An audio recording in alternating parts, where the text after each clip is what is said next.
It started with a missed call.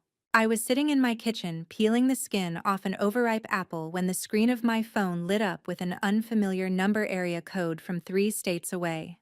I would have ignored it, but something about the time 9:42 p.m. made me pause. Wrong time for telemarketers. Too late for anything casual. I hesitated, then tapped callback. It rang once, twice. Then, a small voice picked up. Hello, a child. My heart fluttered. Hello, dear. I think I missed a call from this number. There was a pause. Then very clearly the child said, Grandma. I froze. I'm sorry, what did you say? The voice perked up. Hi, Grandma. Are you coming soon? My throat dried. Sweetheart, I think you have the wrong number. No, Daddy said you might come this time. For my birthday. Birthday? My hands trembled. Can I talk to your dad? I managed to say. But the line had already gone quiet. I pulled the phone away. The call had disconnected.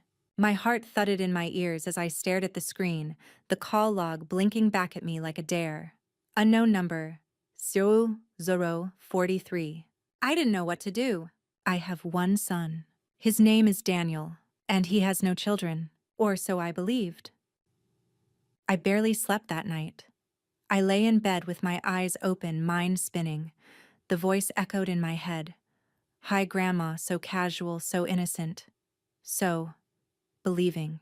I could have dismissed it. A wrong number. A mistake.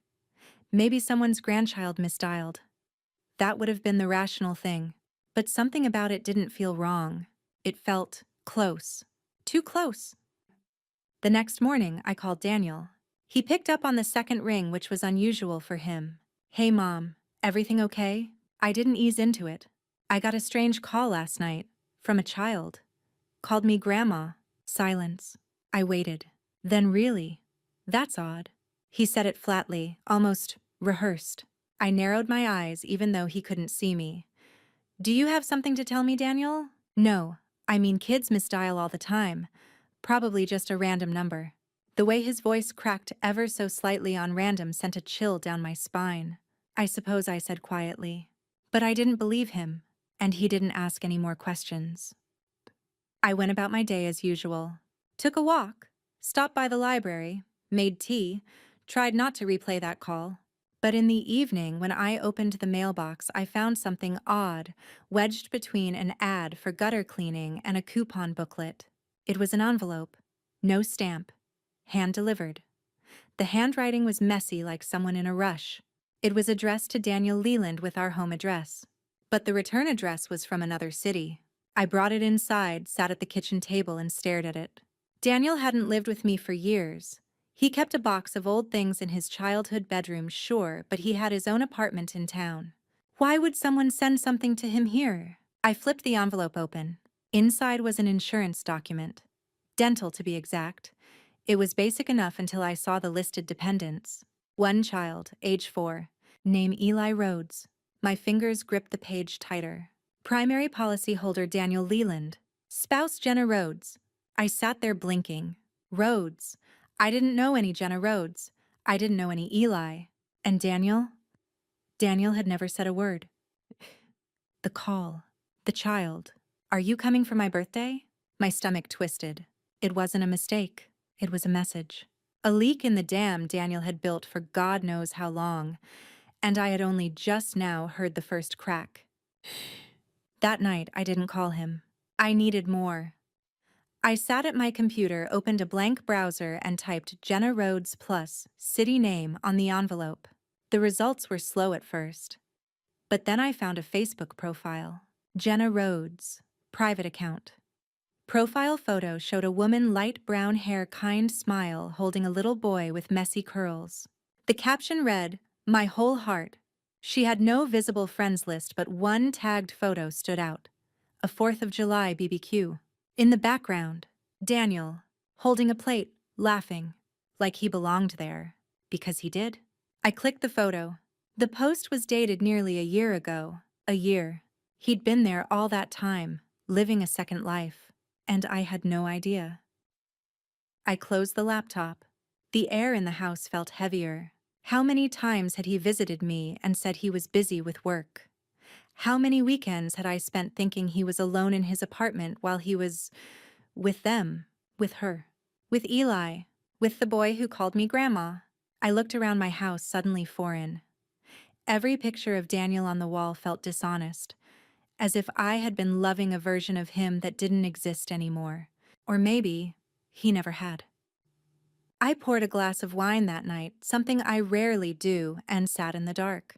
My son was living another life, and it was time I stepped into it, even if I had to tear the curtain back myself. I didn't sleep that night. I lay on the couch, not even pretending to rest in bed. My phone was on the coffee table in front of me, screen dark, Daniel's contact open. I must have stared at it for hours, thumb hovering over the call button, pulling back, then hovering again. It was nearly 6 a.m. when I finally sent him a message. "Call me, now." 3 dots appeared within seconds, then disappeared, then nothing. I waited, pacing the living room in a robe and slippers like something might combust if I stopped moving. I kept replaying that child's voice over and over in my head. "Grandma, are you coming for my birthday?" And the name on the insurance document, Jenna Rhodes. A woman with soft eyes and a secret she clearly wasn't meant to share with me. By the time Daniel called, the sun had already filled the room with pale yellow light. I answered before the first ring ended. "Morning, Mom," he said, his voice still groggy, forced casual. "Saw your text. Everything okay? You tell me." A pause. "Then what's going on?" I inhaled sharply. "I got a letter. For you. Dental insurance. Listed dependents." Another pause. Too long. Then, "Oh, that's it." "Oh." My voice cracked. "Daniel, who is Eli?" Silence. I waited. "I didn't want you to find out like this," he said finally, and my heart sank. Because buried in those words was the truth. This wasn't a misunderstanding. This wasn't an error. This was real. I sat down slowly. "You have a son," I said. "Yes. And you never told me." "No," he said. Then quieter, I didn't know how. I felt my chest hollow out. "You didn't know how to tell your mother she had a grandchild." "You're not being fair," he snapped suddenly, his voice sharpening. "You wouldn't have understood." That stopped me cold. "Wouldn't have understood what?" "That you created an entire family behind my back. You wouldn't have accepted it." I stood now, pacing again, feeling my blood rise. "Try me," he sighed.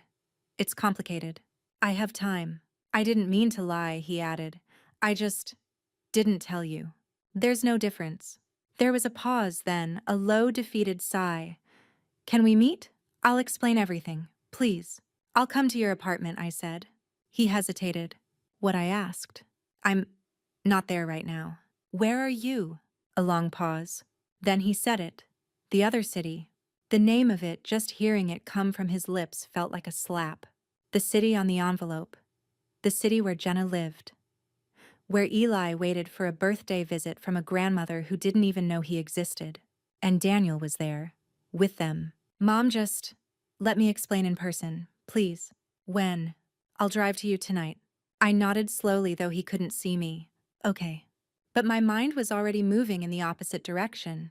Because I couldn't sit in this house one more night waiting for the man who made me a mother to come explain how he'd hidden the fact that he became a father. I didn't cry until after I hung up. And even then, it was brief. Just enough to get the shaking out of my body. Then I did what I always do when I need clarity. I cleaned. Not aimlessly, not in circles. I cleaned Daniel's room. It had stayed mostly untouched since he moved out. A few boxes, old trophies, faded posters on the wall. The bed was still made the way I'd left it. The drawer handles slightly loose. I opened the closet. Tucked inside was a backpack. Black, worn, one I hadn't seen in years. I set it on the bed and opened it. Inside, receipts, charger cables, a crumpled movie stub, and a photo. A small one, glossy, folded in half. I pulled it open gently. Daniel, holding a baby. A tiny infant wrapped in a blue blanket, tiny hands curled at his chest. Daniel was smiling, but not for the camera. His eyes were on the child. It wasn't recent. The baby looked only weeks old. But the emotion on my son's face, that was recent, real, undeniable. I sat on the edge of the bed for a long time after that, staring at the photo, wondering who Jenna was, when it began, how long he'd been building a life without me in it. And then the most dangerous question of all crept in. Was I the reason he kept it secret? Had I been too critical, too cold, too proud? Had he looked at his own mother and decided she won't understand? That hurt more than anything. Not the lie, not even the betrayal, but the belief that I couldn't be trusted with the truth.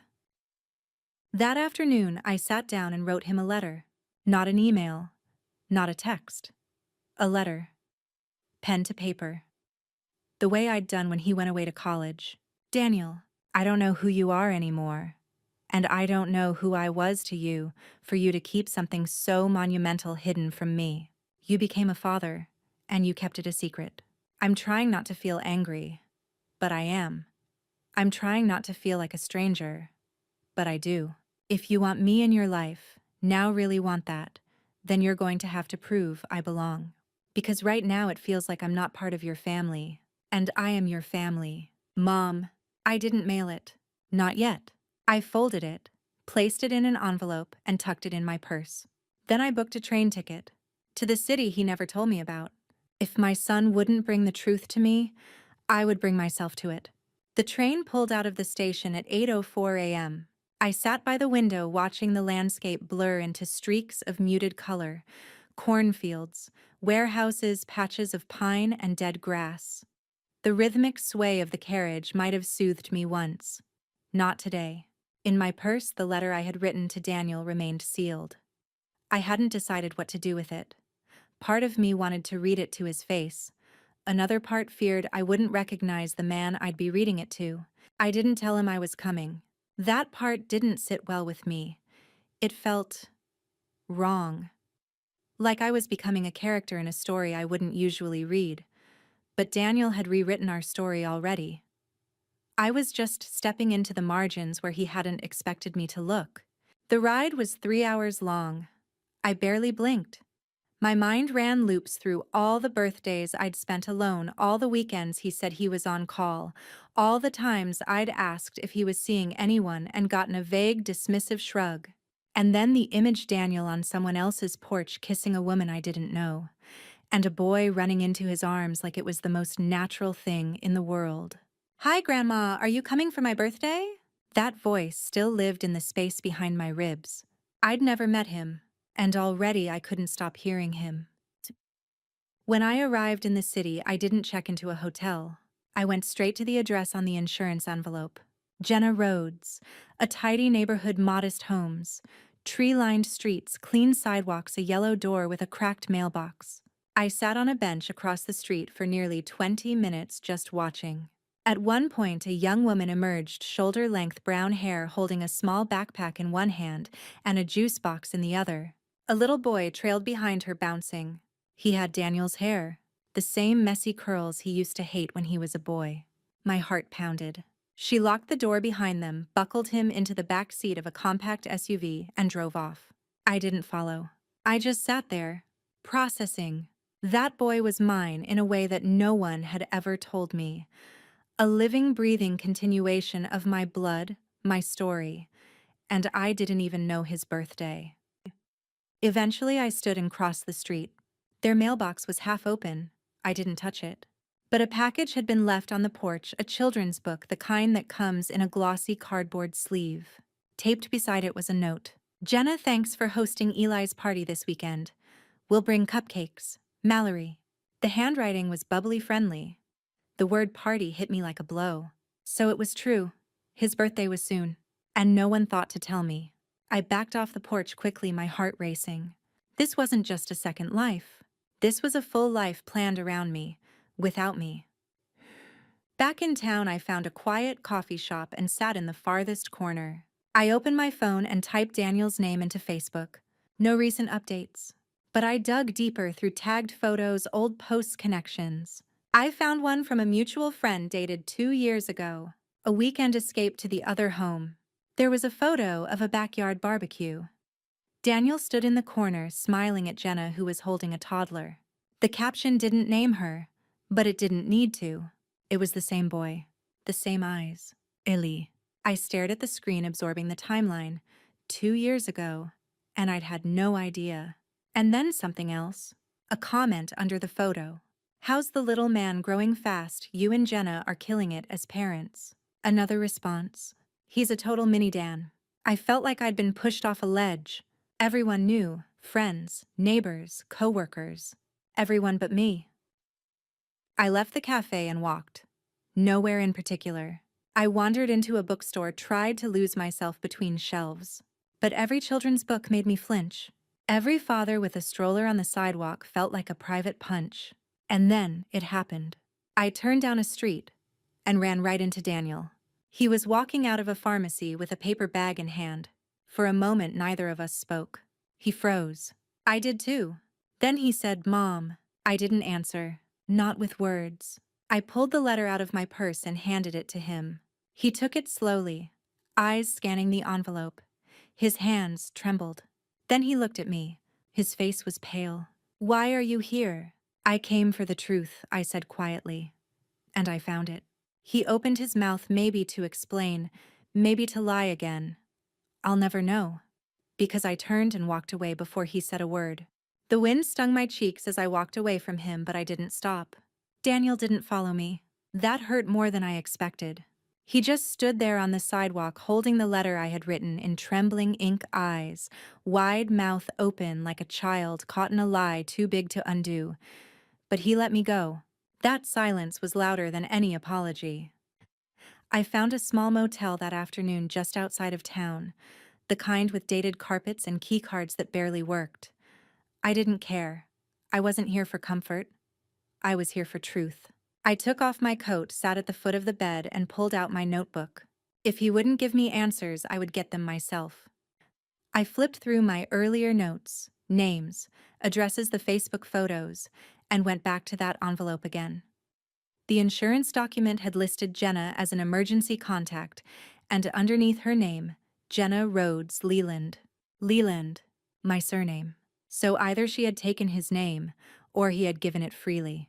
Either way, it wasn't just a secret relationship. It was a secret marriage. I sat back. Daniel had married her, and never told me. I dug further online. In the county clerk's marriage records for that city public domain, I found it Daniel Leland and Jenna Rhodes, legally wed 5 years ago. 5. Which meant Eli had been born just months after. My hands shook as I copied the document into my notes. This wasn't an accident. This was deliberate. 5 years. 5 birthdays. 5 Christmases. 5 whole years where I had imagined my son living alone, too busy for family dinners when he was with them. With her. With a child who carried my blood and her name. I needed to see Jenna. And not from behind a screen or across the street. Face to face. Not to accuse her, not even to scream, but to understand. Because if she had known about me, and by now it was clear she had, then she'd also known I was being kept in the dark. I needed to know why. I found her again that afternoon at a park not far from her street. Eli was on the swings, tiny legs kicking the air, while Jenna stood nearby holding a coffee. It took everything in me not to break into tears. I waited until the swing slowed. Then I approached. "Jenna." She turned. Her eyes widened. "Yes, I'm Margaret, Daniel's mother." The look that passed across her face was complex shock, caution, and then something unreadable. Not guilt exactly, but not innocence either. "Eli," she said calmly, "go down the slide for a bit, okay?" He nodded and ran off. Jenna straightened her smile, polite but stiff. "I didn't expect to meet you like this." "I imagine not." A long pause. Then she motioned toward a bench. We sat. Her voice was soft. "I always thought one day he'd tell you." "And when he didn't?" She sighed. "I asked him, Margaret, many times, but he said it was too complicated, that your relationship was strained." That word landed like a slap. Strained. "I raised him alone," I said. "I worked nights. I showed up at every school recital. I bought his first used car with my savings." "I know," she said quietly. "He told me that too." "Then how could he erase me?" She hesitated. "I don't think he meant to erase you. I think he was afraid. Afraid of me. Afraid of being judged. Afraid of disappointing you. He said he never told you about me because he thought you wouldn't approve. I scoffed. Approve of what? She met my eyes. Of him marrying someone he met during his divorce. Of him having a child out of wedlock then trying to make it work anyway. I looked at her hands. No ring. When did you stop wearing it? She blinked. What? The wedding ring. She looked down at her fingers. I took it off a year ago. We're not together, not really. Not since Eli turned 4. But Daniel still visits. He helps. He's a good father. I stared at her. Was. She tilted her head. Was a good father, I said. And then quieter but not a good son. She didn't argue. I appreciated that. Eli came running back then, cheeks flushed from the slide. Hi, he said brightly, climbing into Jenna's lap. Who's this? I opened my mouth. Jenna looked at me, then back at him. This is Miss Margaret, she said gently. She's someone special. He beamed. Hi, Miss Margaret. And again I heard it. My blood, my son's son. A boy who looked like Daniel at 5. Same cowlick. Same mischief in the eyes. I swallowed the emotion rising in my throat and managed a smile. Hi, Eli. He leaned into Jenna, content. And I sat on that bench beside a woman I'd never wanted to meet across from a child I never knew existed, realizing I was the last person in this picture to know the truth. And yet somehow I felt like the only one finally seeing it clearly. The next morning, I walked the neighborhood where Jenna and Eli lived, as if mapping the space that had been carved out in my absence. Everything felt ordinary. There were bikes strewn across lawns, chalk drawings on sidewalks, dogs barking behind fences. Children laughed on their way to school. It was the kind of place Daniel never spoke about, not once in all the years he'd lived here. And yet he had built a life here, hidden, flourishing, without me. I wasn't angry anymore, not in the way I had been. Anger had cracked and cooled into something heavier, grief. Not the grief of losing someone to death. Worse, the grief of realizing they left you, willingly. Daniel had chosen this silence, and now I had to decide what came next. I stood outside the school around noon, tucked behind a tree just across the street. I wasn't proud of it. But after meeting Eli, I couldn't stop wondering what he was like when no one was watching who he was, without the pressure of politeness. The school bell rang. A flood of children burst from the doors. And there he was. His little backpack bounced with every step. A teacher leaned down to ruffle his hair before he darted toward the curb. Then Daniel appeared. He crouched down to greet him, opened the car door, and buckled him in. I felt my chest tighten. They laughed about something, some joke only they shared, and Daniel kissed the top of Eli's head before walking around the car. It was like a punch in the lungs, because I knew that tenderness. I taught him that tenderness. I was the one who used to kiss his head when he got into the car after school. He hadn't invented fatherhood from scratch. He'd taken everything I'd given him and simply passed it on. And never once did he think I should be part of this next chapter. I followed them, at a distance. Careful. I wasn't stalking them, not really. I just couldn't look away. They pulled into the driveway of Jenna's house. Daniel got out, opened the back door, lifted Eli out like he weighed nothing. The boy wrapped his arms around Daniel's neck and laughed. They disappeared into the house, the yellow door closing softly behind them. And I stood there, on the sidewalk, across the street from my son's real life, a stranger to all of it. I don't know how long I stood there. At some point, the porch light flickered on. It jolted me. I turned ready to walk away, and that's when I heard it. Mom. The voice came from behind me. Daniel stood on the porch, hands in his coat pockets, watching me with cautious eyes. He hadn't told Jenna. I could tell from the way he didn't move. He hadn't said anything. I straightened my spine. You weren't supposed to be here yet, he said. I couldn't wait. He came down the steps slowly, stopping a few feet from me. You followed me. I needed to see it. He looked away. You could have just asked. I almost laughed, like you answered last time. His jaw tensed. You've built an entire life here. You have a child, Daniel. A marriage, though clearly a broken one. You've lived in this city for 5 years. And you didn't think I deserved to know. He exhaled, rubbed the back of his neck like he used to when he was 16, and caught sneaking in late. I didn't want to ruin what little we had left. I blinked. What we had left? You're the one who left it behind. You didn't ruin anything. You just removed me. Don't say that. Why not? It's true. He looked at me then. Really looked. And for the first time I saw the wear in his face. The regret. The fragility. He looked older than I remembered, but also ashamed. I didn't mean for it to be like this, he whispered. Then what did you mean for it to be, Daniel? I said. Because right now it looks like I was erased from your life and replaced. His voice cracked. I was scared, Mom. Of disappointing you. That was when the tears finally came. Not for him, but for me. For all the birthdays I didn't get to bake a cake for. For every drawing Eli made that didn't make it to my fridge. For every time Daniel had called and said, I'm fine, when he was actually celebrating a child's first steps, first words, first fevers. I wiped my face quickly. I didn't need you to be perfect, Daniel, I said. I needed you to be honest. He swallowed hard. Does Jenna know I'm here? He shook his head. Not yet. I nodded. Then maybe I should be the one to tell her. He hesitated.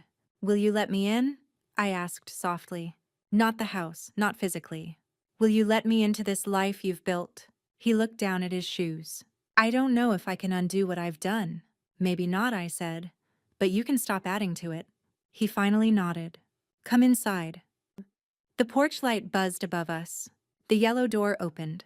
And for the first time I stepped into the house where my son had kept his real story. Not as a guest, but as a mother who had just reclaimed her place. The house smelled like cinnamon and laundry. It was lived in, but not messy photos on the walls, small fingerprints on the edge of the hallway mirror, a colorful drawing taped to the fridge that said, I, Dad. It felt like walking through a museum of a life I was never invited to see. Daniel led me into the kitchen. Jenna's picking Eli up from a friend's, he said quietly. You have a few minutes. I sat at the table. He poured me a cup of coffee just like he used to when he came home from college for the holidays. But he didn't ask how I wanted it. He didn't remember anymore that I took it black. That hurt more than it should have. He sat down across from me. We were two adults now, not mother and son, just two people sitting with too many things unsaid between them. So I said softly, start talking. He ran a hand through his hair. I met Jenna about 6 years ago, just before the divorce with Sarah finalized. Sarah, I repeated. The wife you never told me you'd left. He looked down. We were already living separate lives. I didn't tell you because you liked her, and I didn't want to go through the explanations. Did it ever occur to you, I said slowly, that I might have wanted to support you? He nodded. It occurred to me. I just didn't believe it. He said it with a kind of honesty that stripped something bare inside me. I wasn't a bad mother, Daniel. I know.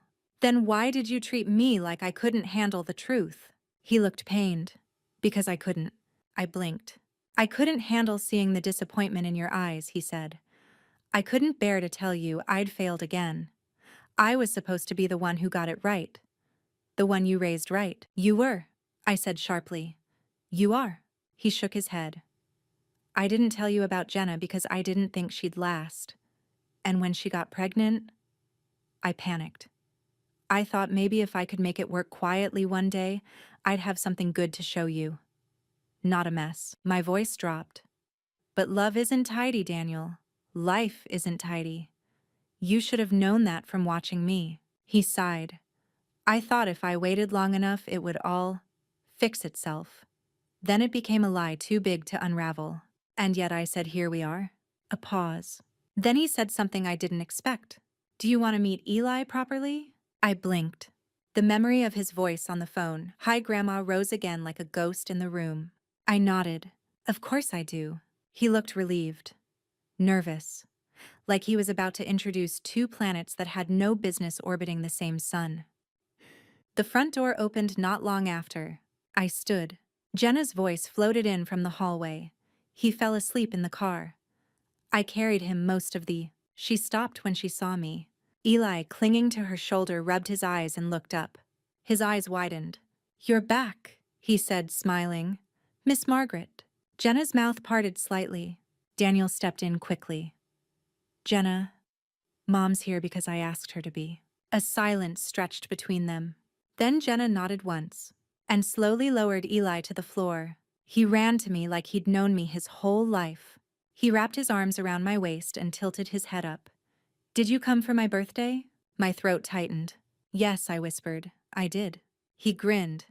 Are you staying for cake? Daniel looked at me, his eyes glassy. I smiled. I wouldn't miss it for the world. The birthday party was on a Saturday, 2 days after I met Eli properly. Daniel called that morning to confirm I was still coming, like I might change my mind. I told him I said I would, didn't I? My tone was gentle, but it held weight. He needed to understand something. If I came, it was on my terms. I arrived 15 minutes early. I had a gift bag in my hand and something heavier in my chest. Not resentment, not anger. Something messier, a cocktail of nostalgia nerves and an ache I didn't know how to name. The house was already buzzing, balloons tied to the mailbox, cupcakes stacked on a folding table in the living room, little shoes already piled by the front door. Jenna opened it with a smile that didn't quite reach her eyes. Hi, she said. Hi, I returned. We stood there for a beat too long, two women who'd built their lives around the same boy, one by birth, one by circumstance, and now found themselves coexisting in a space neither expected to share. She stepped aside. I entered. Daniel was in the kitchen arranging juice boxes. When he saw me, he gave a tight smile. Glad you made it. I didn't respond right away.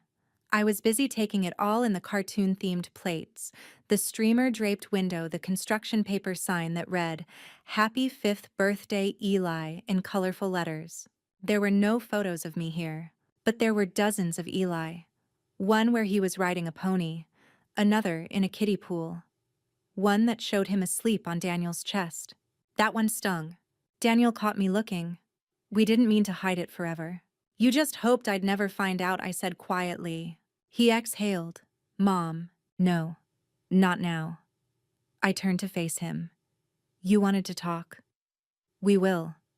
After the party. Don't ruin his day. His jaw tightened, but he nodded. And for the next 2 hours, I played my part. I smiled. I clapped when Eli blew out his candles.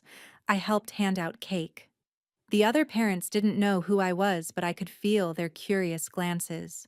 And Eli, sweet Eli, kept bringing me drawings from his little art table like offerings.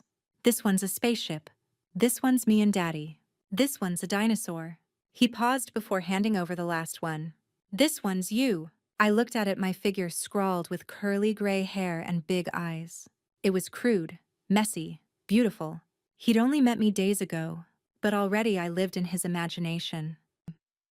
The guests left just after sunset. Paper plates were scraped into trash bags. The room emptied, the sugar crash evident in the house's stillness. Eli had fallen asleep mid-episode of a cartoon. Jenna carried him to his room without a word. Daniel stayed behind. We stood in the quiet kitchen, the glow of the oven clock marking time neither of us wanted to waste or confront. Now I said, you can talk. He leaned against the counter, arms folded. I was scared. You said that already. No, I mean really scared. Of what? He hesitated. That I'd turn into you. The room dropped 10 degrees. What did you say? He looked up slowly, his face pale. You were alone, Mom. All the time. You never asked for help. Never cried. You were strong, but cold. Distant. I didn't want Eli to grow up thinking love meant silence. The words hit like a brick. I had come prepared to confront betrayal, not judgment. Not this rewritten version of my motherhood. You think I was cold? I think you were proud. Maybe too proud. I was surviving Daniel. I know. You think I wanted to be alone? No. I stared at him. I was proud, I said softly, because no one else held it together. Because I had to be both parents. Because you never saw the nights I cried in the laundry room so you wouldn't hear. He swallowed hard. I stayed, I said. I stayed when your father didn't. I didn't have the luxury of figuring it out quietly. He nodded, slowly. I should have told you, he said. Yes, I whispered. You should have. I thought, maybe if I made it all work you'd be proud of me again. Again I asked, stunned. He looked down. I haven't felt that from you in years. I've always been proud of you, I said. But pride without trust isn't worth much. He was quiet. Then, do you want to be part of this life? I blinked back tears. I don't want to be a guest in it, I said. I want to be family. Again. He stepped forward. Then let's start over. He reached for a photo on the fridge, a picture of Eli riding a bike, and pinned it to a new magnet next to it, a drawing of me. Eli's drawing. For the first time I saw myself on that wall. It wasn't enough. But it was a start. I stayed in town longer than I planned. Just a few days, I told myself. But every morning I woke up in that modest motel bed, I found myself inventing another reason not to leave. Eli wanted to show me his favorite playground. Jenna invited me gently to join them for dinner. Daniel texted. He keeps asking when Grandma's coming back. It wasn't a second chance. It was the first real chance I'd ever had to be part of my son's second life. Still, something felt unfinished. I hadn't yet made peace with Jenna. We were polite, friendly even. But there was a thin layer between us. One made of unspoken tension, like wallpaper painted over cracks. I needed to know more. About her. About how she fit into all this.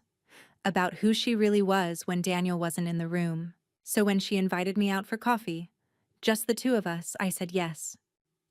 We met at a quiet corner cafe, the kind with slow music, chipped mugs, and mismatched chairs. She wore a sweater the color of overcast skies and had her hair tied back, no makeup, no pretense. I appreciated that. She ordered herbal tea. I got black coffee. We sat by the window, and for the first few minutes we talked about Eli, his drawings, his obsession with dinosaurs, how he hated shoes but loved rain puddles. Then the air shifted. So I said, gently pushing, what made you fall in love with my son? She looked up, eyes caught in the question. He made me feel seen, she said. And safe. I nodded. I could see that. He was lost when we met, she continued. Fresh from a divorce, second-guessing everything. I was recovering too.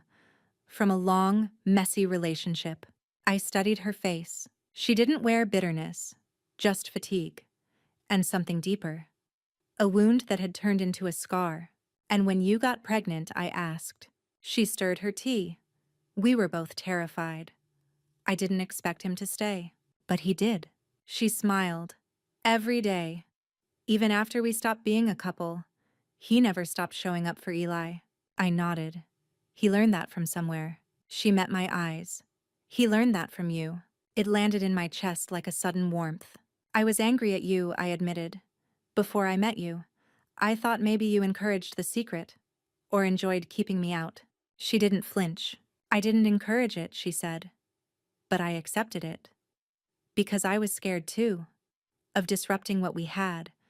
Of adding pressure. Of becoming the reason he felt torn. I exhaled. That's fair. She looked down. I didn't know how to tell you that without sounding like I was justifying the lie. You don't have to justify it, I said. But you do have to understand what it cost me. She nodded slowly. You missed 5 birthdays, she said. 5 summers. The first lost tooth. The first time he said Dada. I swallowed.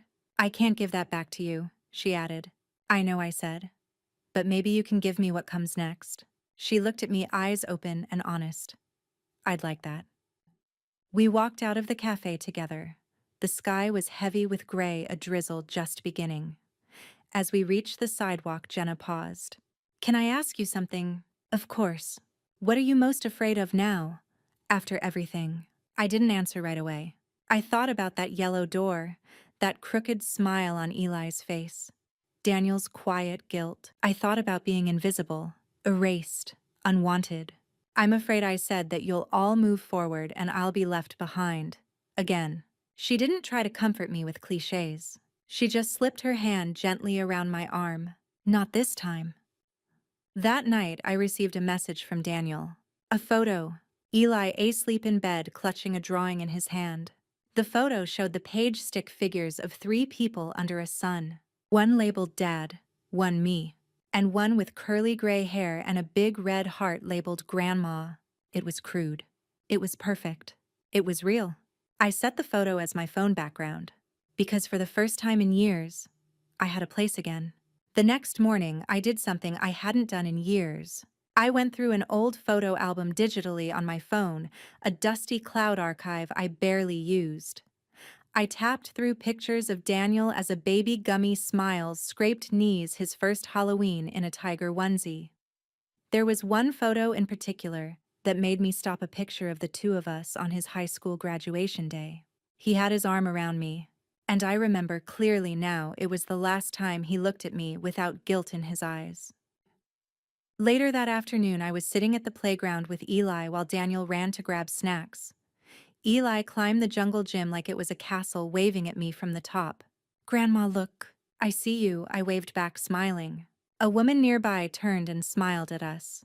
She looked about my age. Warm. Her sweater was embroidered with a school's PTA logo. "You're Eli's grandmother?" she asked kindly. "I am." She nodded. "He's such a sweet boy. My granddaughter talks about him all the time." I smiled proudly. Then she said something that chilled me. "I didn't realize Daniel's other mother was visiting." I blinked. "Other mother." She laughed lighthearted. "Well, Jenna's mother. We all thought she'd moved away. It's just good to see another grandma around." My throat tightened. "I'm not Jenna's mother," I said. Her smile faded. "Oh, I'm sorry." I thought, she didn't finish, and she didn't need to. That phrase, "other mother," followed me like a shadow as I walked Eli home later that evening. His other mother. Not the woman who raised Daniel. Not the woman who stayed up through sick nights and scraped together rent and built his college fund out of summer tutoring money. Just a stranger. Unknown. Unseen. I brought it up with Daniel after dinner. We were in the kitchen. Jenna had taken Eli to the bath. The house was quiet except for the sound of running water and Eli's giggles echoing through the pipes. "You never told your neighbors about me," I said. He froze hands halfway through rinsing a plate. "I didn't lie," he said cautiously. "I just didn't talk about it. So they assumed I was dead, or gone, or irrelevant." He put the plate down. "It wasn't like that, Mom." "Then tell me what it was like, Daniel. What did you say when someone asked about your family?" He hesitated. "I didn't want to explain the distance." "You mean the absence?" He winced. "I didn't want to admit how long it had been since we really talked. So you made it easier by pretending I didn't exist." "I didn't pretend," he snapped. And then, instantly regretful, he lowered his voice. "I just compartmentalized." I sat down at the kitchen table. "Did Eli ever ask about me?" He didn't answer. That was answer enough. When Jenna returned to the kitchen, her hair damp from bath steam, she sensed the tension. I didn't hide it. "I think we need to fix something," I said. She nodded. "What's that?" "I want to meet your parents." She blinked. "My parents. If I'm going to be in Eli's life, and I want to be, then I need to stop being the other mother. I need to become someone real." She looked at Daniel. He nodded.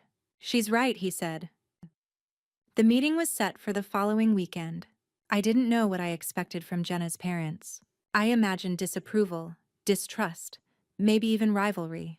But when I arrived at their home, a modest two-story with a tidy yard and garden wind chimes, her mother opened the door with a warm smile. "You must be Margaret," she said, pulling me into a gentle hug. "We've heard so much about you." That stopped me. I didn't know Jenna had spoken about me. She always hoped you'd come around. Said she didn't want to push. We sat around their living room, sipping tea, sharing stories, and, to my surprise, laughing. Jenna's mother was soft-spoken but clear-eyed. Her father was witty, hands worn from carpentry work. They adored Eli. But what surprised me most was the way they welcomed me, without suspicion, without coldness. They didn't see me as competition. Just another grandparent. Another person who loved the boy they cherished. Later, as we left, Jenna's mother pulled me aside. "He's lucky, you know," she said, eyes shining. "Who?" "Eli. To have all of us." I nodded, too emotional to speak. And for the first time, I no longer felt like the other mother. I felt like part of a family, messy, fractured, stitched together by forgiveness and effort, but a family, nonetheless. And I knew then that healing didn't always come with a dramatic apology. Sometimes it came with a cup of tea, a shared story, and someone saying your name like it mattered. We were sitting at the breakfast table, the light of early morning spilling across the hardwood floor like melted honey. A breeze carried in the scent of dewy grass through the open window. Jenna hummed softly from the kitchen. Daniel surprisingly was up early still in his gray t-shirt and pajama pants, pouring coffee, with the kind of gentle routine that made this house feel like a home. And there, Eli was curled in his chair, a bowl of cereal in front of him, spoon gripped like a weapon. He was busy concentrating on floating marshmallows, trying to spear each one without spilling milk. Then he looked up at me. His curls were a wild crown, his face sticky with syrup and sleep. "Grandma," he said, mouth still full, "can you come to my school play next week?" The words landed like a bell inside my chest. I froze, not because he said it, but because of how he said it. No hesitation, no glance at Jenna or Daniel for approval, just certainty. Simple, unquestioning certainty. The word left his lips as easily as if he'd said it 100 times before. As if I'd always been there. As if nothing had ever been hidden or broken or bent out of shape. And I, Margaret Leland, a woman who thought she was past tears, felt something crack open in my chest. It took me a moment to answer, but I managed to keep my voice steady. "Of course, sweetheart," I said. "I wouldn't miss it for the world." He beamed his attention, flickering back to his cereal, blissfully unaware of the seismic shift he'd caused. But I felt it. Somewhere deep inside, something that had been empty for years began to fill. After breakfast, Daniel offered to walk Eli to school. He asked if I wanted to join. I did. We strolled down the sidewalk together, Eli skipping ahead, his backpack bouncing with every step. Daniel and I hung back. "You heard what he said?" Daniel said, his voice softer than I expected. "I did," I said. "I didn't coach him. I didn't even tell him you were coming to the play." I nodded. "I believe you." He looked relieved. It means something to hear it from him." "You know I do," I said. Because I knew exactly what he meant.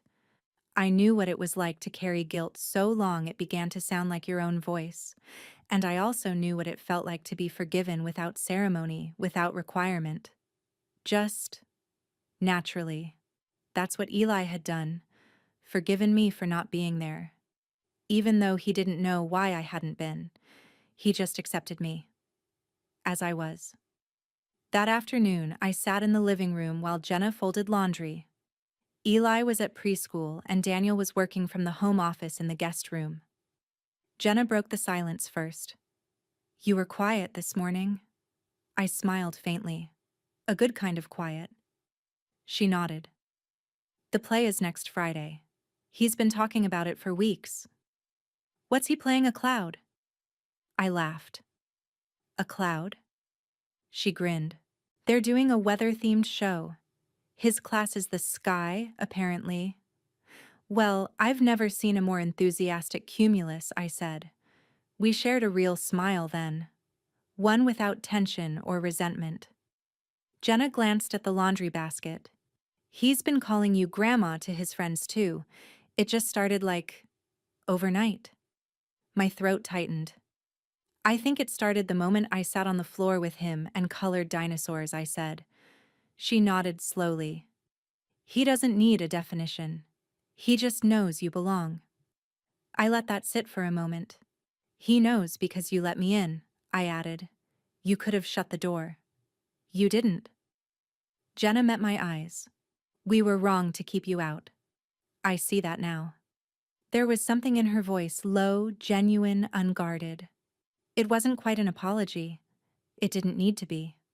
That evening, I went out to the porch alone, wrapped in an old cardigan that still smelled faintly of lavender and thyme. The sky was beginning to bruise purple with twilight. Daniel joined me eventually. He sat next to me in silence for a few minutes before speaking. "I think I believed that if I kept you out, I could protect you. Or maybe protect myself. From judgment. From disappointment." I didn't respond right away. "I was wrong," he added. I took a long sip of tea. The warmth curled through my fingers into my bones. I didn't want perfect Daniel. I never did. I just wanted honesty. I was afraid if I showed you the mess, you'd think I failed. You didn't fail, I said, looking at him. You raised a kind boy. A joyful boy. That's not failure. He looked down. You're a good father, I said. You learned from the best parts of me, even if you ran from the parts you didn't understand. He gave a sad little laugh. That sounds about right. We sat in silence for a long while, and then very softly I said, He called me Grandma today. I know, he said. We watched the stars blink into view. No more was needed. The days passed gently. I began cooking dinner with Jenna some nights. We traded stories, some funny, some awkward. She told me about her childhood in Michigan, her father's obsession with carving birds out of wood. I told her about the time Daniel glued his lunchbox shut just to avoid eating broccoli. We became something new. Not friends, not exactly, but allies. In motherhood. In family. Eli continued to call me Grandma like it was gospel. He introduced me that way to a little girl at the playground. This is my grandma, he said, tugging my hand proudly. She's really good at coloring, I beamed. Yes, I am. On Thursday night, the eve of the school play, Jenna called me into the dining room. I wanted to show you something, she said. On the table were 2 paper tickets with construction paper borders and glitter stars. Eli made them, she explained. One said Daddy, the other said Grandma. I ran my fingers over the crooked letters, the bits of glue still tacky at the corners. He didn't make one for Jenna, I asked, teasing. She gets to be backstage, she said. Stage mom duties. I smiled. And then I realized this was it. My name, my place was finally written into his story. Not penciled in, not conditional, stamped in glitter and glue. The next day, I dressed with more care than I had in months, not because I wanted to impress anyone, but because I wanted to show up fully. Eli deserved that. I wore a navy blue blouse and a necklace Daniel gave me years ago. The church auditorium was packed with parents and siblings, the air buzzing with camera flashes and rustling programs. I sat next to Daniel. He leaned over and whispered, He's in the second row, 3rd from the left. Then the curtain rose. Eli's class sang about rain and sunshine, thunder and wind. When it was his turn, he stood in his fluffy cotton cloud costume, cheeks flushed with excitement. He spotted me in the crowd and waved. Hi, Grandma. Everyone laughed. I waved back, a lump rising in my throat. When the show ended, he ran into my arms backstage. You came, I told you I would. He squeezed me tight, little arms around my waist. Did you like my cloud? I loved it, I said. You were the best cloud I've ever seen. He smiled against my stomach. And in that moment, I felt whole. Truly, finally whole. That night, as I lay in bed at the motel, I stared at the ceiling, the quiet hum of the fan overhead. I thought about how easily I might have missed this. How a single call, a single choice to stay angry or stay gone could have kept this entire part of my life in the dark. But I didn't walk away. And now I had something I never thought I'd get back, a second beginning. With my son, with my grandson, with myself. I couldn't sleep. Even after the school play, even after Eli's cloud costume was folded neatly into a keepsake box, even after the photos and hugs and warm cups of cocoa, I lay in bed staring at the ceiling, heart racing with thoughts that refused to quiet. I had seen Eli's joy. I had stood beside Daniel and Jenna as a member of their strange stitched-together family, and I had truly felt that I belonged again. But there was still a shadow I hadn't faced. Not entirely. It lived in a letter I had started writing over a decade ago. A letter I never sent. One I had buried so deep inside a storage box I thought I'd never see it again. But after the play, something changed. I wanted closure. I wanted to face it. So the next morning, I returned to my home. The one I had lived in alone for the last 15 years. The one with the creaky floorboard in the hall, the dusty sunroom, the photo of Daniel at age 12 that still hung crooked above the mantel. I walked inside, left my suitcase at the door, and headed straight for the attic. It was still there. The battered blue box with the rusted corners and my name scrawled in faded Sharpie on the top.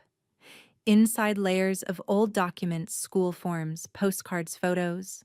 And then, the envelope. Unsealed. Yellowed. Marked to Daniel. I sat on the attic floor, legs folded beneath me, and pulled the letter from its paper sheath. It was dated the year after he left for college. The year he stopped calling regularly. The year I began to suspect something had changed, but didn't know what or why. I unfolded the pages slowly. My handwriting had been shakier then, emotionally raw.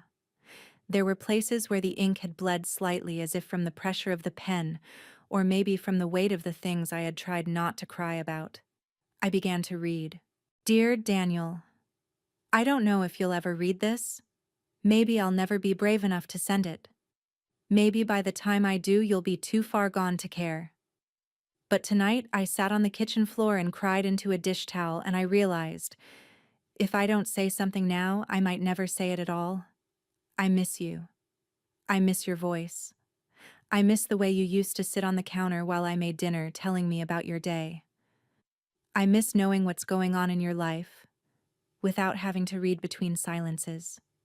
And I miss the version of myself that felt like your mother. Lately, I feel like a ghost haunting my own house. I leave your room untouched, hoping maybe that keeps something of you alive here. But even that's a lie. You're alive. You're just elsewhere. Living some life I'm not allowed to see. I don't know what I did to deserve the distance. Was I too strict? Too tired? Too much? I know I wasn't perfect. But I stayed. When your father left, I stayed.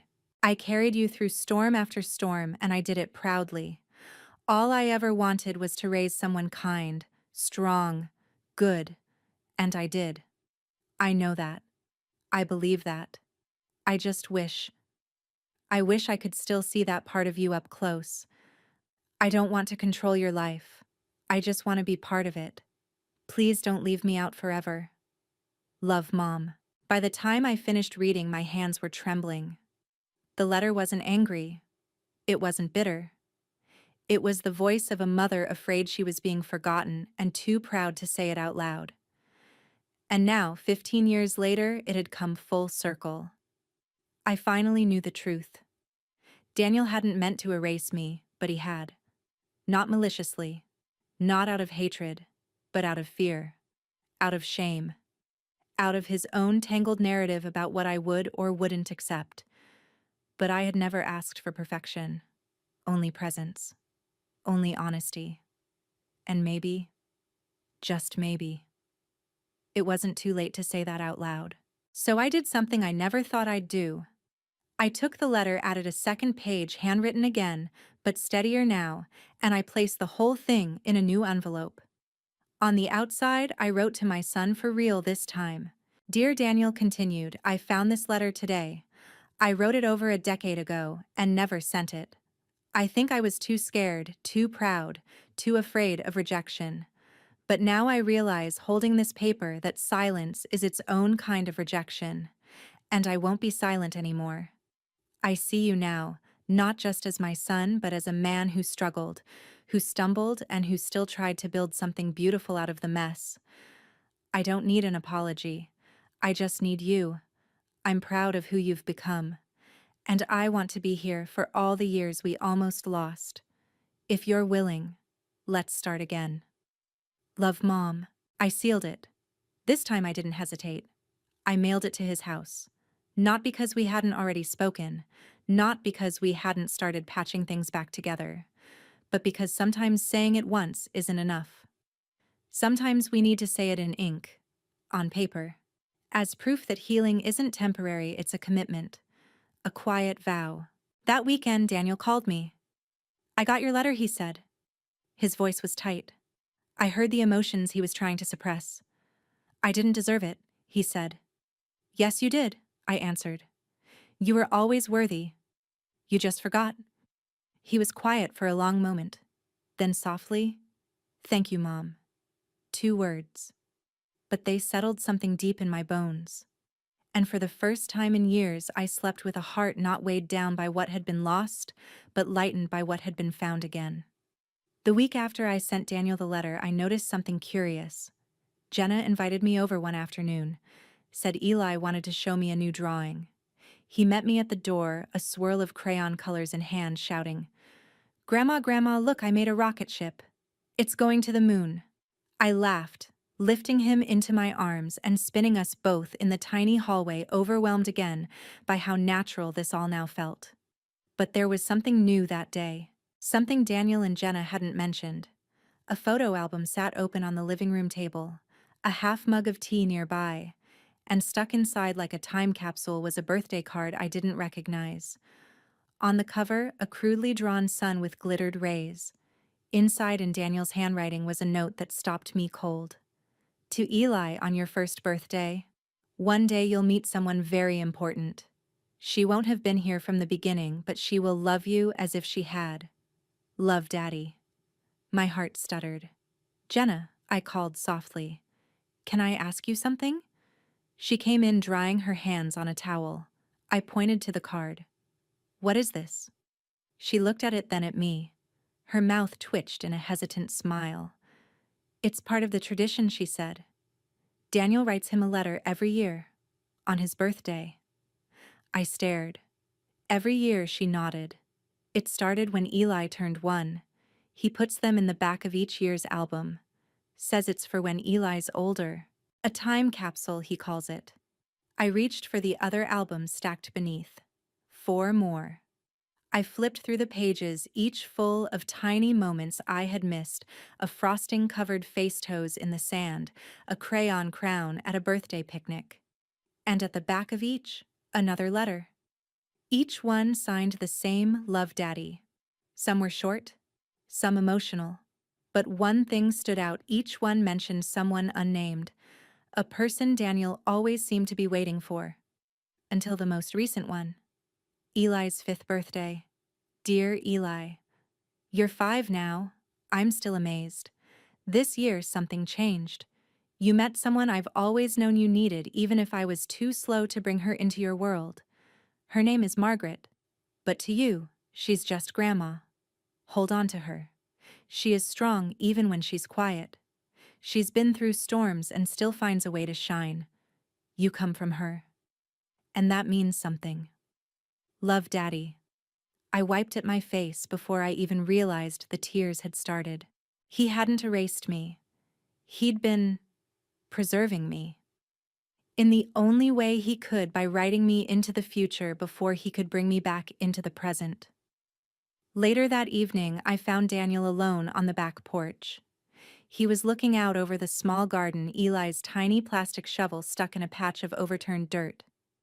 Why didn't you tell me about the letters? I asked. He turned slowly. I didn't think I was ready to explain them. They're beautiful.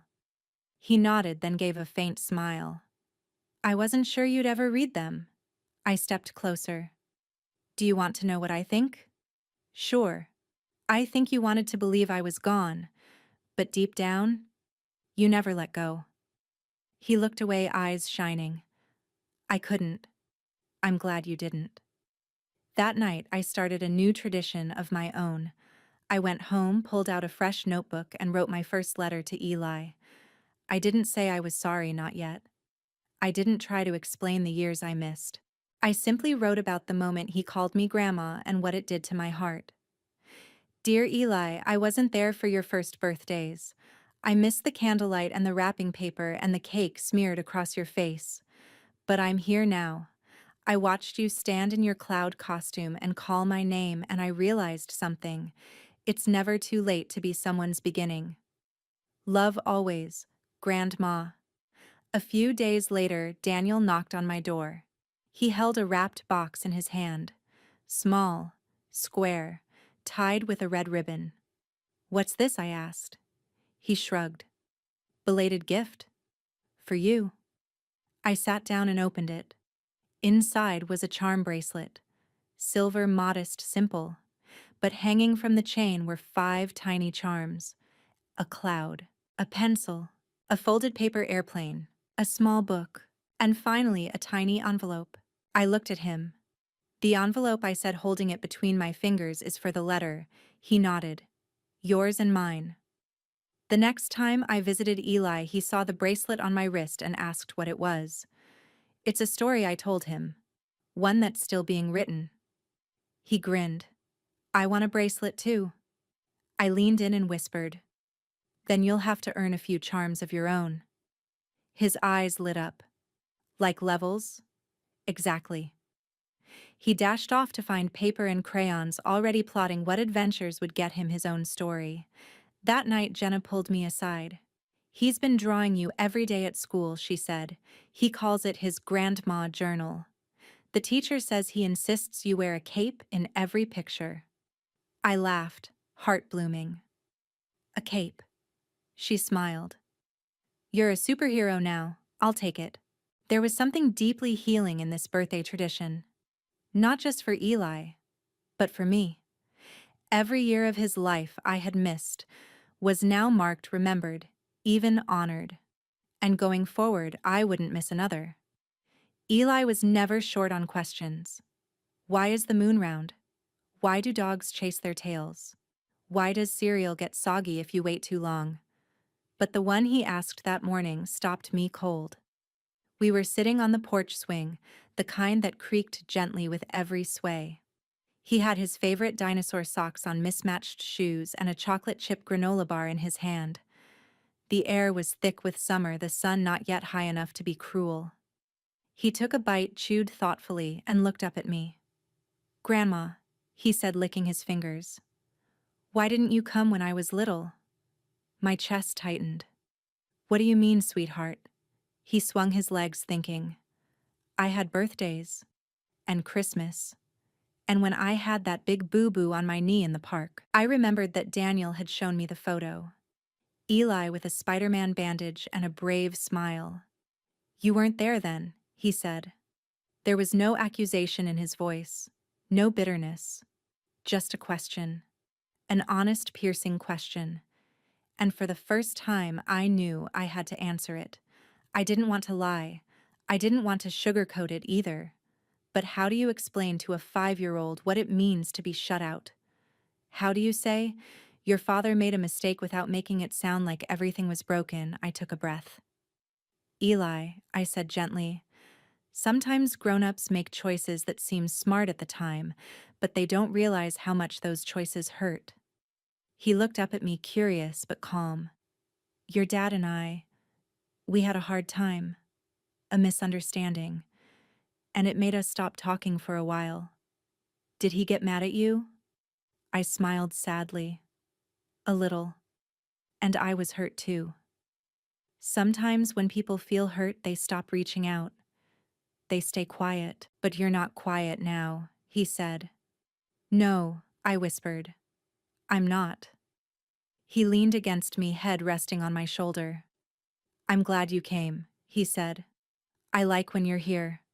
I kissed the top of his head, eyes stinging. I like being here too. That night after he went to bed, I found Daniel in the kitchen, his laptop open, half a beer beside it. He asked me, I said. Daniel looked up. About the past. About why I wasn't around. He flinched. Closed the laptop slowly. What did you say? The truth. A version he could understand. He rubbed his hands over his face. God, Mom. It's okay, I said. It's not about blaming you. But I deserve blame. I looked at him carefully. Do you want it? Do you want me to punish you for what you did? No, he admitted. I want to make it right. Then keep showing up. That's all I ever wanted for you, for him. He looked like he might cry. Instead, he reached out and took my hand. I'm sorry I made you a stranger, he said. I held his hand tighter. You didn't. Not really. You just forgot I was still here. In the weeks that followed, Eli asked more questions. What was Daddy like when he was little? Did we ever go camping? Did Grandma ever get in trouble? So I told him stories. I told him about the time Daniel tried to microwave a crayon, or how he once fed cereal to the goldfish, thinking they deserved real breakfast. I told him about the song I used to sing to put Daniel to sleep. I even hummed it for him right there on the porch, and he listened like it was magic. Bit by bit, Eli was stitching me into his world. Not as a visitor, as a permanent part of it. One evening after dinner, Daniel brought out a dusty shoebox. "I've been meaning to give you this," he said. Inside were things I hadn't seen in decades. Mother's Day cards made of construction paper, a photo of me and Daniel at his middle school science fair, a pressed flower from my old garden that he'd apparently kept. I held them like treasures, my fingers trembling. "I kept them all," he said quietly. "Even when I was angry. Even when I thought I didn't need you." I looked at him, my voice thick. "You always needed me. You just didn't know how to ask." He nodded. And that night we didn't say much more, because we didn't need to. Sometimes healing doesn't come from a dramatic scene or a perfect apology. Sometimes it's quiet, a shared photo, a single memory brought back to life. Later, as I tucked Eli in, he whispered, "Do you think you'll always be here now?" I paused. "Yes, as long as I can be." He nodded, satisfied. "Good. 'Cause it's better when you are." And as I turned out the light, I realized something I had spent years waiting for, a moment like this. A moment when my place in the family was no longer in question. When the past didn't cast a shadow over every room I entered. When my grandson could ask the hardest question and I could answer with truth, not pain. I was no longer invisible. I was part of the story again. And this time, I wasn't going anywhere. It was a quiet Tuesday morning when the text came.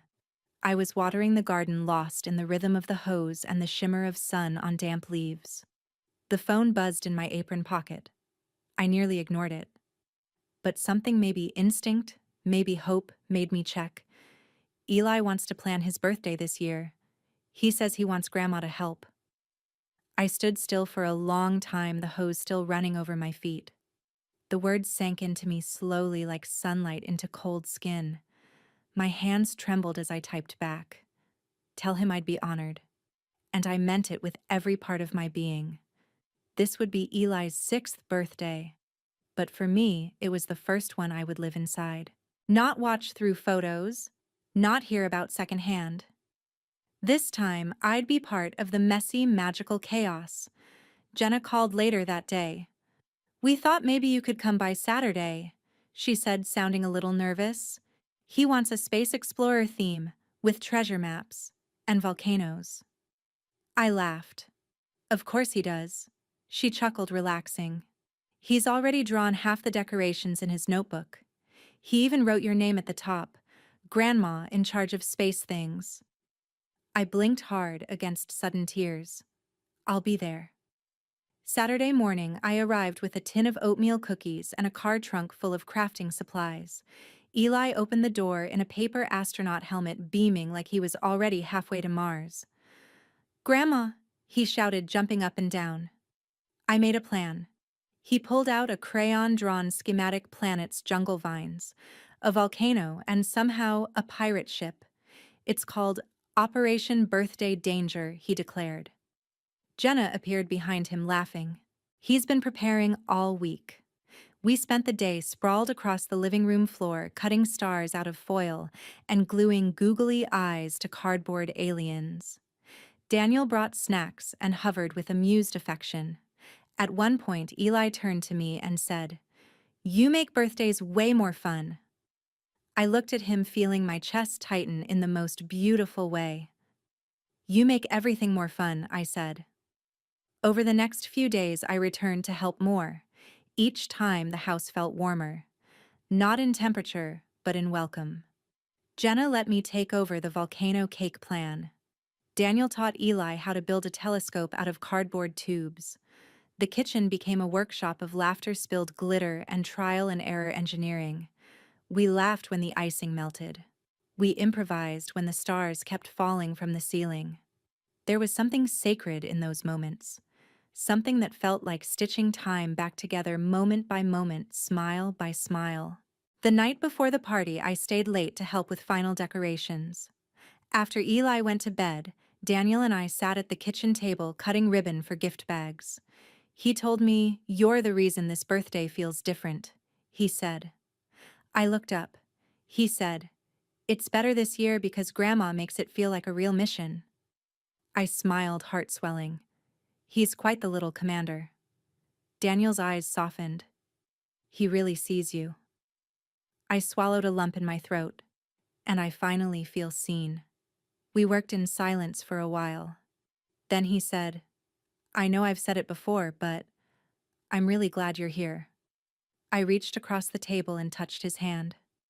"I am too." The next morning, the house transformed into a space jungle wonderland. String lights glowed like stars.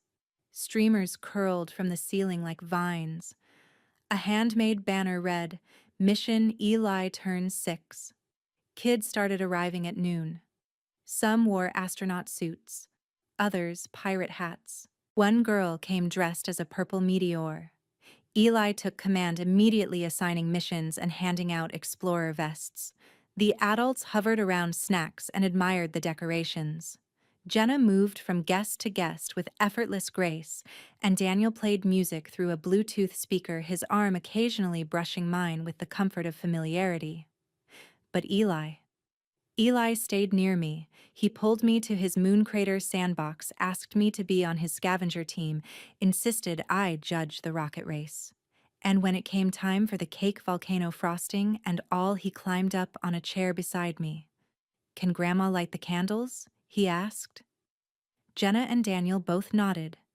I took the matches with hands steadier than I expected, touched flame to each little wick. "Make a wish," someone called. Eli closed his eyes tight. Then he opened them and looked straight at me. He didn't say a word, but I knew. Later, as the kids tore through wrapping paper and parents prepared to leave, Eli came to sit beside me on the back steps. "Do you want to know what I wished for?" he whispered. I turned to him. "Only if you want to tell me." "I wished that you'd always come to my birthdays," he said, "even when I'm a teenager, even if I don't like cake anymore." I pulled him into a hug, pressing my lips to his hair. "I'll be there," I promised. "Every year. Every time." He smiled sleepily, resting his head against my arm.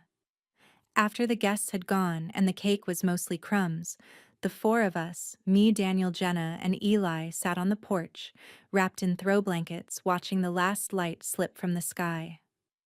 Jenna leaned against Daniel's shoulder. Eli curled on my lap, fighting sleep.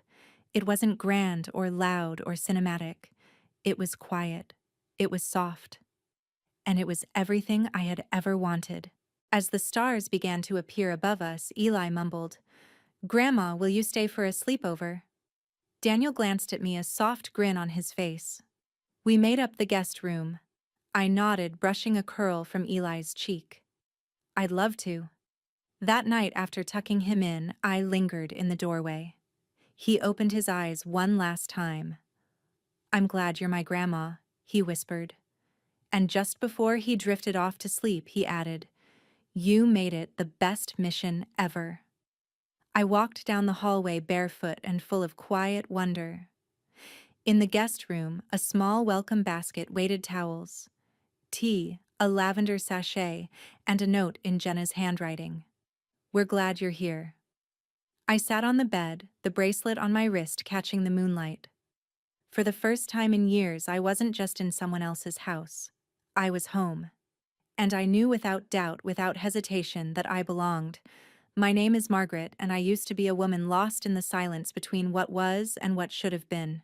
For years, I lived inside the echo of a role I no longer played, a mother estranged from her only child, a grandmother by blood, but not by invitation. I told myself I was strong, and I was, but even strength has its limits when it has nowhere to rest. But this story, this long and aching return, has changed everything. It began really on the night I returned home from Eli's birthday sleepover. The house that used to feel like a museum of memory felt different now. Lighter somehow, as if the shadows had been aired out. I set down my bag and stood in the middle of my small, familiar living room, and for the first time in years I didn't feel alone. I felt paused, as though the chapter that had once ended in bitterness was waiting to be rewritten. And I knew then, with the quiet certainty of a woman who has finally come through the storm, it was time to say goodbye. Not to them, to her.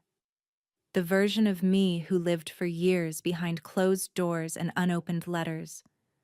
The one who swallowed words, who turned her hurt into silence, who carried grief like a badge of maternal sacrifice. It was time to let her rest. I found the last journal I'd kept. It was dusty, tucked behind old gardening books. The pages inside were angry, sad. Some were blank because I hadn't been brave enough to write the truth. Others were half-told stories, abandoned halfway through. I flipped to a new page, and this time I wrote her a letter. To the woman I used to be, I see you. I remember you sitting in the quiet, staring out the window as another holiday passed without a knock at the door. I remember the way you tried to convince yourself it didn't matter, that you were fine, that you didn't need anyone. But you did. And it's okay that you did. You loved fiercely. You were hurt deeply. And you carried that pain with dignity even when it broke you open. But now you can let it go. You don't need to wear armor in your own family anymore. You are seen. You are loved. Eli's arms around your neck are real. Daniel's apology was real. Jenna's smile is not a performance. And you, dear one, you are no longer forgotten. So rest. Thank you for surviving long enough to let me be born. Love the woman you made room for.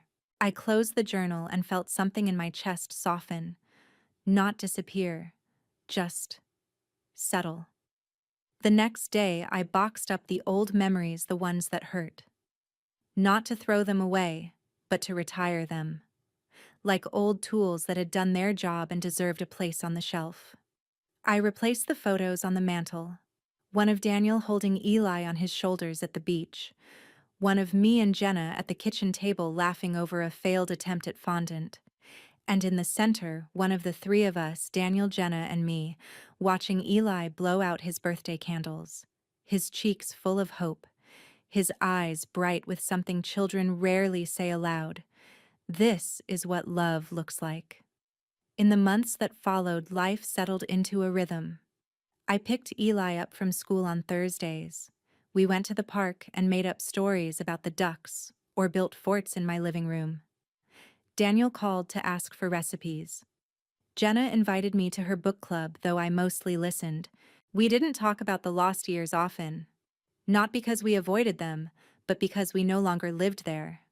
The past had finally stopped defining our every interaction. Now it was just part of the story, not the whole thing. One night, as I tucked Eli into bed during another sleepover, he asked Grandma, "Are you ever going to go back to being sad again?"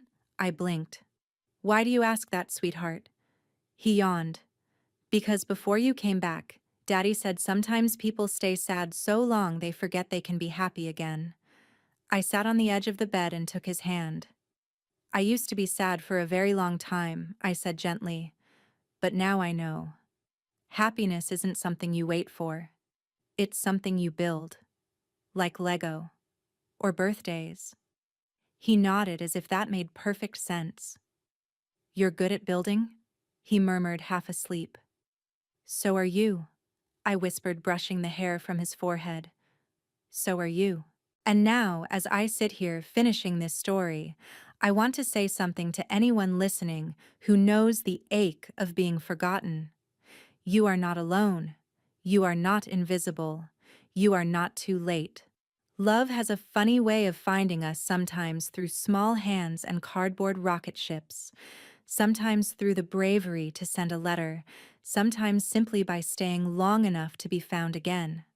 I thought I was erased, but I was only waiting to be rewritten. So if you're watching this and you feel like the pages of your life have gone quiet, turn one more, because you never know. The next chapter might be the one that finally lets you come home. Thank you for listening to my story.